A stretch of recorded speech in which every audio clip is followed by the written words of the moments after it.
শেখ হাসিনা কি জানুয়ারিতে দেশে ফিরছেন? আসল সত্য জানুন ভাইরাল ভিডিওর পেছনে। শেখ হাসিনা কি জানুয়ারিতে দেশে ফিরছেন?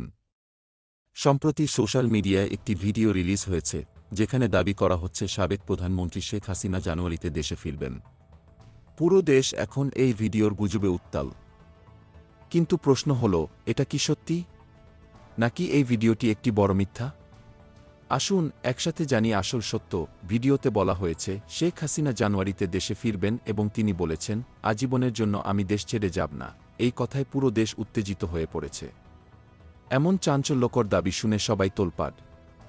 কিন্তু তথ্য যাচাইকারী প্রতিষ্ঠান রিউমার স্ক্যানার জানাচ্ছে, ভিডিওটি আসলে পুরনো এবং এর বর্তমান ঘটনাগুলোর সাথে কোনো সম্পর্ক নেই।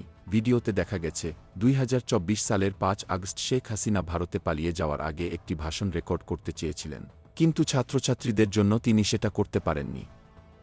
পরে ভারতে গিয়ে 6 আগস্ট তিনি একটি ভিডিও বার্তা শেয়ার করেন, যেখানে তিনি বলেন, সাময়িক সময়ের জন্য আমি দেশ ছেড়েছি, আজীবনের জন্য নয়।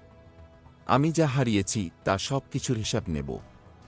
এটি আমার বাবার দেশ, এটি আমার হাতে গড়া বাংলাদেশ। আমি কখনো এভাবে ছেড়ে দেব না।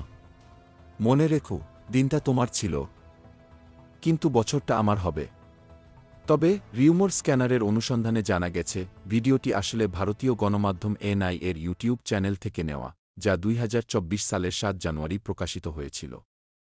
ভিডিওটির শিরোনাম ছিল, ইন্ডিয়া ইজ ট্রাস্টেড ফ্রেন্ড।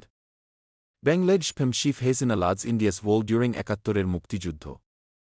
ভিডিওতে শেখ হাসিনাকে বলতে শোনা যায়, ভারত আমাদের বিশ্বস্ত বন্ধু। মুক্তিযুদ্ধের সময় তারা আমাদের সমর্থন করেছিল এবং 71-এর পর তারা আমাদের আশ্রয় দিয়েছিল। এজন্য ভারতীয় জনগণের প্রতি আমাদের অশেষ কৃতজ্ঞতা।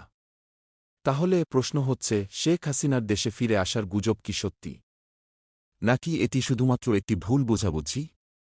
ভাইরাল ভিডিওটির পেছনে কি আসল সত্যি লুকানো আছে, নাকি এটি পুরনো ফুটেজের ভুল ব্যাখ্যা?